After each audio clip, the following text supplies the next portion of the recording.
ॐ देवराज्यसेव्यमानपावनाङ्घ्रिपङ्कजं व्यालयज्ञसूत्रमिन्दुशेखरं कृपाकर नारदादियोगिवृन्दवन्दितं दिगम्बरं काशिकापुराधिनाथकालभैरवं भजे। भानुकोटिभास्वरं भवाब्धितारकं परं नीलकण्ठमीप्सितार्धदायकं त्रिलोचन कालकालमम्बुजाक्षमक्षशूलमक्षरं काशिकापुराधिनाथ कालभैरवं भजे। शूलटङ्कपाशदण्डपाणिमादिकारणं श्यामकायमादिदेवमक्षरं निरामय भीमविक्रमं प्रभुं विचित्रताण्डवप्रियं काशिकापुराधिनाथ कालभैरवं भजे।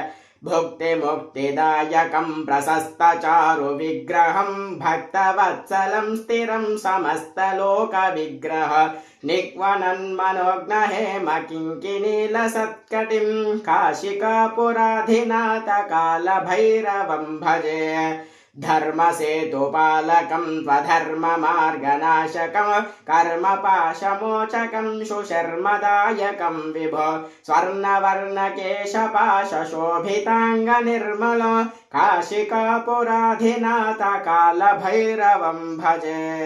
रत्नपादुकाप्रभाभिरामपादयुग्मकं नित्यमद्वितीयमिष्टदैवतं निरञ्जन मृत्युदर्पनाशनं करालद्रंष्टभूषण काशिकापुराधिनाथ कालभैरवं भजे।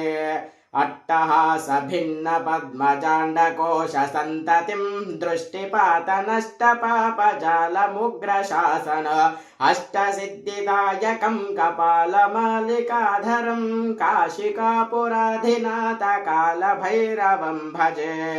भूतसङ्घनायकं विशालकीर्तिदायकं काशीवासलोकपुण्यपापशोधकं विभो नीतिमार्गकोवितं पुरातनं जगत्पतिं काशिकापुराधिनाथ कालभैरवं भजे।